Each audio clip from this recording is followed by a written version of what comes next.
Blangkon identik dengan busana tradisional masyarakat Jawa, khususnya Jawa Tengah dan Yogyakarta.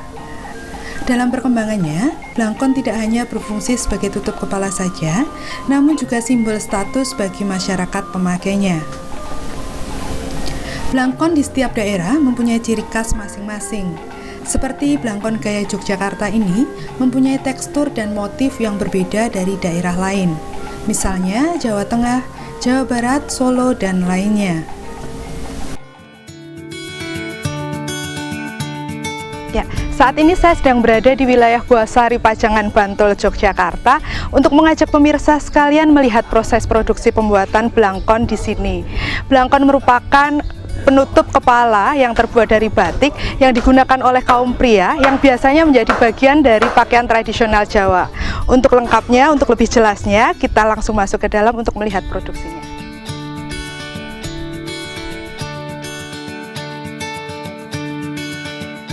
Salah satu perajin blangkon di Yogyakarta adalah Ibu Nurjanah.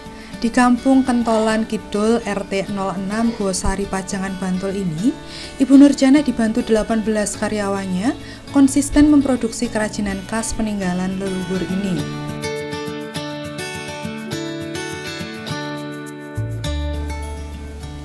Ibu Nurjanah mengakui di wilayah Yogyakarta khususnya belum banyak perajin yang memproduksi blangkon. Padahal pesanan blangkon untuk oleh-oleh khas masih cukup banyak, belum lagi pesanan yang bersifat pribadi.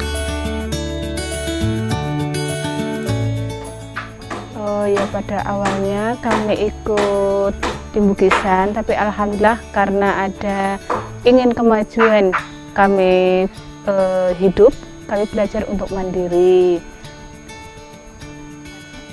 Terus awal mulanya sih kami cuma saya dengan bapak, tapi alhamdulillah lama-kelamaan ada kanan kiri yang mau belajar, kami persilakan untuk belajar bikin blangkon, terutama blangkon yang halusan gitu.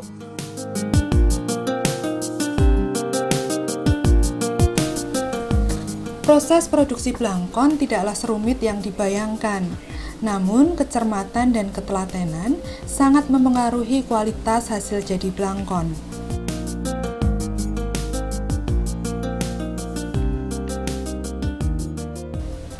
Tahap pertama pembuatan blangkon adalah melipat kain atau memwiru dengan cara membasahi, membalik-balik dan melipat untuk mendapatkan ukuran yang sama.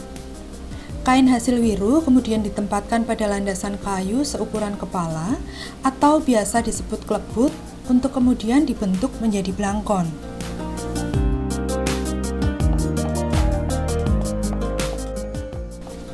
Proses selanjutnya adalah merapikan dengan cara dipukul-pukul dan membersihkan benang-benang yang serabutan.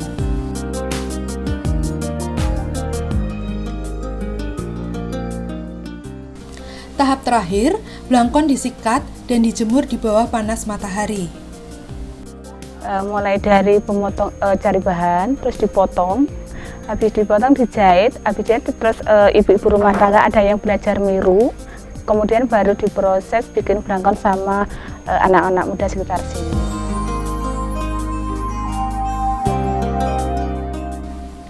Harga blangkon Ibu Nurjanah bervariasi mulai dari 15.000 hingga 250.000.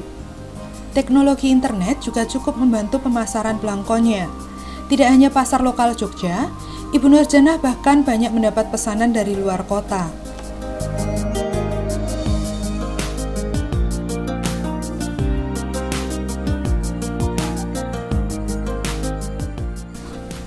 Dalam satu hari, satu orang karyawan rata-rata mampu membuat 5 hingga 6 blangkon dengan kualitas biasa.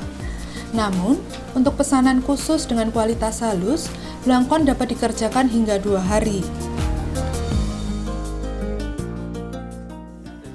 Dulu masalah modal dan terutama pemasaran kami agak kesulitan. Tapi alhamdulillah sekarang ada ini PNS yang setiap tanggal 20 disuruh dibikin ada dari gubernur pakai seragam surjan. Kami alhamdulillah produknya semakin banyak, naiknya hampir 100%, tapi alhamdulillah ya.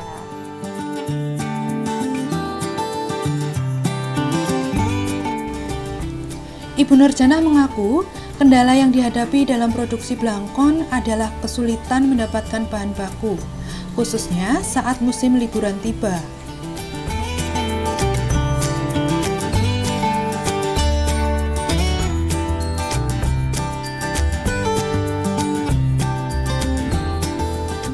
Sebagai industri kecil rumahan, Ibu Nurjanah berharap peran serta dari pemerintah dalam pengembangan blangkon, khususnya untuk pemasaran produksi. Harus diakui, industri ini mampu mengurangi pengangguran dengan mempekerjakan anak-anak muda di wilayah sekitarnya.